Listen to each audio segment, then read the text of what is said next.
Hello students और आप सभी का स्वागत है एक नए वीडियो में। और आज के इस वीडियो में हम डिस्कस करेंगे रसायन विज्ञान यानी केमिस्ट्री के टॉप 20 क्वेश्चन, सेट नंबर 5 के टॉप 20 क्वेश्चन को हम डिस्कस करने वाले हैं, जो कि आपके एग्जाम के पॉइंट ऑफ व्यू से काफ़ी इंपॉर्टेंट है। और जितना भी क्वेश्चन इस वीडियो में हम डिस्कस करेंगे सभी का आपको वन लाइनर नोट्स बना लेना है, ठीक है, ताकि आप एग्ज़ाम टाइम में उसको रिवीजन कर लें और आपका अच्छा स्कोर हो पाए, ठीक है। तो आपके जितने भी दोस्त जेई कब की तैयारी कर रहे हैं और एडमिशन लेना चाहते हैं यूपी पॉलिटेक्निक में, तो आप इस वीडियो को ज़्यादा से ज़्यादा शेयर करिए, ठीक है, ताकि सभी बच्चों को हेल्प मिले और सभी बच्चों को सरकारी कॉलेज मिले, ठीक है। तो आइए बिना देरी के वीडियो को स्टार्ट करेंगे। सबसे पहले हमारे स्क्रीन पर पहला क्वेश्चन, साबुन एल्कलाइन हाइड्रोलिसिस द्वारा बनाया जाता है। साबुन एल्कलाइन हाइड्रोलिसिस द्वारा किसके द्वारा बनाया जाता है? हाइड्रोलिसिस जो होती है वो किसके द्वारा होती है? 81 का जो आंसर होगा ऑप्शन नंबर सी आपका होगा करेक्ट ऑप्शन, ठीक है। ईस्टर द्वारा हाइड्रोलिसिस करके साबुन एल्कलाइन द्वारा बनाया जाता है, ठीक है। किस स्रोत से, आपका नेक्स्ट क्वेश्चन है, किस स्रोत से प्राप्त जल के द्वारा साबुन सफाई अच्छे से होती है? ठीक है, नल के जल से, वर्षा, कुआं, हैंडपंप।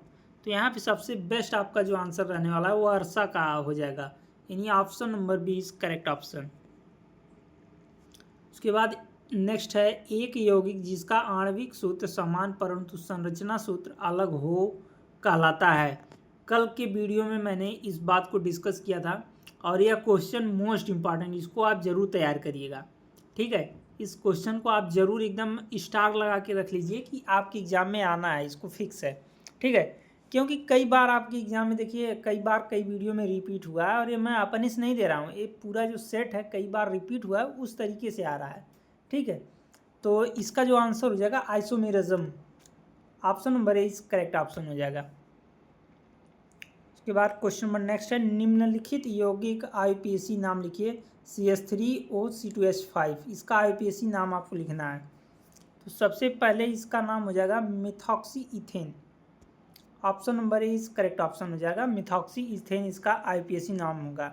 इसका जो भी आप देखिए आईपीएसी नॉमेनक्लेचर जो होता है, इसके लिए आपको सारा रूल्स याद होना चाहिए, रूल, और यह इस वीडियो में बताना इम्पॉसिबल है, ठीक है। तो आप इसको जा करके आप अपना जो भी बुक वगैरह आप लिए हैं उसमें आईपीएसी नाम का नॉमेनक्लेचर का जो भी रूल्स वगैरह है पढ़ लीजिए, आपको आसानी से नाम पता चल जाएगा। वैसे इसका नाम है मिथॉक्सी इथेन, ठीक है। यौगिक जो योगशील प्रतिक्रिया में भाग लेता है वह क्या कहलाता है? वह कौन सा, इन चारों में से कौन सा राइट जवाब होगा आपको बताना है। तो यहाँ पे आपका जो इन चारों में से राइट जवाब होगा वो होगा option number A is correct option. Option number A यहाँ पे आपका सही जवाब हो जाएगा, ऑप्शन नंबर ए, ठीक है। इनमें से विनेगर है, देखिए मोस्ट इम्पॉर्टेंट क्वेश्चन, ये भी पिछले वीडियो में रिपीट कर चुका हूँ। इनमें से कौन सा विनेगर का सूत्र है? तो विनेगर का सूत्र का देखिए एक ही शॉर्टकट है, मैं आपको बता दूँ, लास्ट में CH3 के साथ COOH यानी कार्बोक्सिलिक एसिड जुड़ा रहेगा, वही आपका रहेगा, यानी CH3COOH आपका जो विनेगर का सूत्र है। यहाँ पे option number is correct option आपका हो जाएगा, ठीक है। साबुन एल्कलाइन हाइड्रोलिसिस द्वारा बनाया जाता है, ठीक है, साबुन। फिर देखिए वही क्वेश्चन रिपीट हो गया, यानी इसको भी आप स्टार लगा लीजिए, यह क्वेश्चन दोबारा से रिपीट हुआ है, ठीक है। और 87 का आपका मैंने ऊपर बताया है ईस्टर द्वारा होता है, option number C is correct option. किस स्रोत से प्राप्त जल के द्वारा साबुन द्वारा सफाई अच्छे से होती है? मैंने अभी इसको भी बताया, इसको भी आप स्टार लगा के रखिए, मोस्ट इम्पॉर्टेंट है, वर्षा के जल से, ठीक है। NaCl का रवा बना होता है, NaCl का रवा बना होता है, NaCl से कौन सा रवा बनता है आपको बताना है, 89 का ऑप्शन नंबर बी, Na+ और Cl-, यहाँ पे option number B is correct option आपका यहाँ पे होने वाला है, ठीक है। Option number B is correct option. यदि किसी वस्तु का, क्वेश्चन नंबर नेक्स्ट है, यदि किसी वस्तु का तापमान 268 के है तो यह बराबर होगा, तो आपको बताना है -5 डिग्री सेल्सियस, +5 डिग्री, 368, -25। तो ये यहाँ पे आपका जो आंसर होगा option number E is correct option आपका हो जाएगा, option number A is correct option. -5 degree Celsius के बराबर 268 केल्विन होता है। ठीक है, अवस्था परिवर्तन में किस पदार्थ द्वारा अवशोषित की गई ऊर्जा है? अवस्था परिवर्तन में किसी पदार्थ द्वारा अवशोषित की गई ऊर्जा क्या कहलाती है? विशिष्ट ऊष्मा, गुप्त ऊष्मा, हीट कैपेसिटी, घोल ऊष्मा। तो आपको इसको बताना है, तो इसको गुप्त ऊष्मा कहा जाता है, गुप्त ऊष्मा। Option number B is correct option. Question number next है, ग्रीष्म काल में घड़ा में रखा पानी ठंडा हो जाता है किस कारण से? ग्रीष्म काल में घड़े में रखा पानी ठंडा हो जाता है, यह किस कारण होता है आपको बताना है। तो 92 को जो आपका देखिए, चारों ऑप्शन को देखिए, विसरण द्वारा, ट्रांसपीरेशन द्वारा, प्रसारण द्वारा, वाष्पोत्सर्जन द्वारा। तो यहाँ पे आपका जो राइट जवाब हो जाएगा वो ऑप्शन नंबर डी हो जाएगा। ठीक है, option number D is correct option आपका यहाँ पे होने वाला है। 25 degree Celsius, 38 degree Celsius, 66 degree Celsius के केल्विन स्वरूप में परिवर्तन करने का सही क्रम क्या है? सही क्रम आपको बताना है 93 का यहाँ पे। ठीक है, तो 93 का जो ऑप्शन नंबर यहाँ पे आपका हो जाएगा option number A. Option number A is यहाँ पे करेक्ट ऑप्शन आपका हो जाएगा। जो इसका सही क्रम होने वाला है वह ऑप्शन नंबर ए ही होगा। उसके बाद इनमें से कौन सा तत्व नहीं है? तत्व आपको बताना है कौन सा तत्व नहीं है। तो ग्रेफाइट नहीं है, जर्मेनियम नहीं है, सिलिका नहीं है, सिलिकॉन नहीं है। इसमें से आपको बताना है कौन सा तत्व नहीं है। तो इसमें देखिए, सिलिका जो होता है वो तत्व नहीं होता है, silica. Option number C is correct option. C आपका यहाँ पे सही जवाब होगा। उसके बाद इनमें से कौन मेटलॉयड नहीं है? मेटलॉयड, ये देखिए, एक होता है नॉन मेटल, एक होता है नॉन मेटल, एक होता है मेटलॉयड। तो इसमें से यही पूछा कौन सा मेटलॉयड है नहीं है। बोरान, सिलिकॉन, गैलियम, जर्मेनियम, कौन सा मेटलॉयड नहीं है? देखिए, नहीं वाला जो सवाल है उसको आपको काफ़ी सावधानी से करना है, यहीं पे मिस्टेक ज़्यादा होती हैं। तो जो 95 का आपका हो जाएगा option number C. Option number C is correct option यहाँ पे हो जाएगा, गैलियम। ठीक है, 95 का सी ऑप्शन गैलियम आपका जो सही होगा वह मेटलॉयड नहीं है। ठीक है, इनमें से कौन सा यौगिक है? यौगिक के लिए मैंने पिछली वीडियो में भी बताया है, मोस्ट इंपॉर्टेंट है, स्टार लगा के रखिए।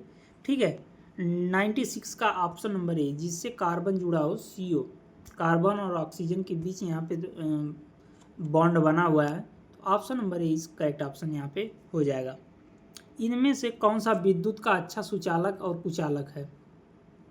सुचालक और कुचालक आपको पता ही है, क्रोमियम, जर्मेनियम, गैलियम, पोटेशियम, चारों में से कौन सा अच्छा सुचालक और कुचालक है आपको बताना है। 97 का आपका हो जाएगा option number B. Option number B is correct option आपका यहाँ पे होने वाला है। B option is correct. इनमें से कौन सा एक रासायनिक परिवर्तन नहीं है? रासायनिक परिवर्तन आपको बताना है।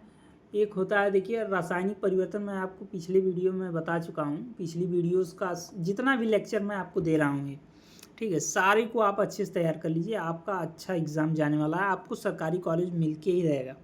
ठीक है, तो यहाँ पे रासायनिक परिवर्तन जैसे दही का बनना नहीं है। यहाँ पे देखिए, आप इस बात का ध्यान देंगे, नहीं है, रासायनिक परिवर्तन नहीं है। रासायनिक परिवर्तन वह होता है जो अपनी पिछली अवस्था को पुनः न प्राप्त कर पाए। ठीक है, तो यहाँ पे दही का बनना, दही से आप फिर दूध नहीं बना सकते हैं। ठीक है, केले का पकना, केला पक गया तो फिर कच्चा नहीं होगा। नेफ्थलीन का ऊर्ध्वापतन, फोटो फ्रेम में जंग लगना। तो आपको इसमें से बताना है 98 का जो फोटो फ्रेम में जंग लगना, जंग को हम हटा सकते हैं, लेकिन नेफ्थलीन का ऊर्ध्वापतन यह फिर से हम प्राप्त नेफ्थलीन कर सकते हैं। जो फोटो फ्रेम में जंग लग गया तो वो अभी लोहा जो है ख़राब हो जाएगा, उसको फिर हम पुनः अच्छे लोहे के रूप में प्राप्त नहीं कर पाएंगे। लेकिन नेफ्थलीन का अगर ऊर्ध्वापतन होगा तो इसको हम फिर से नेफ्थलीन प्राप्त कर सकते हैं। तो यहाँ से ऑप्शन नंबर जो आपका सी यहाँ पे होगा, ऑप्शन नंबर करेक्ट ऑप्शन होगा आपका, ऑप्शन नंबर सी। ठीक है, 98 का। इनमें से कौन सा सस्पेंशन हो सकता है? सस्पेंशन दूध, मैग्नीशिया का मिल्क, नमक का घोल, विनेगर। इनमें से सस्पेंशन हो सकता है, कौन सा सस्पेंशन हो सकता है? तो आपको बताना है ऑप्शन नंबर बी, यहाँ पे आपका करेक्ट जवाब होगा मैग्नीशिया का मिल्क। मैग्नीशिया का milk, option number B is correct option.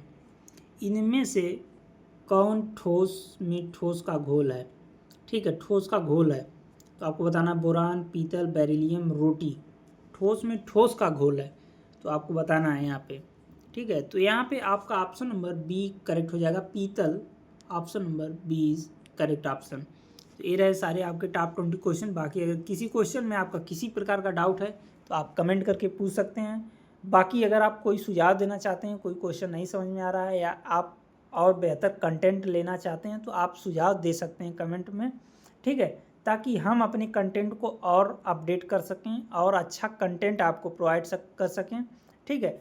हमारा एक ही मोटिव है कि सभी बच्चों को गवर्नमेंट कॉलेज मिले, जो निर्धन बच्चे हैं, गरीब बच्चे हैं, उनकी तैयारी अच्छे से हो पाए, ठीक है। एक ही मोटिव है। तो आज के लिए इतना ही, इजाज़त दीजिए, मिलते हैं नेक्स्ट वीडियो में। Thank you.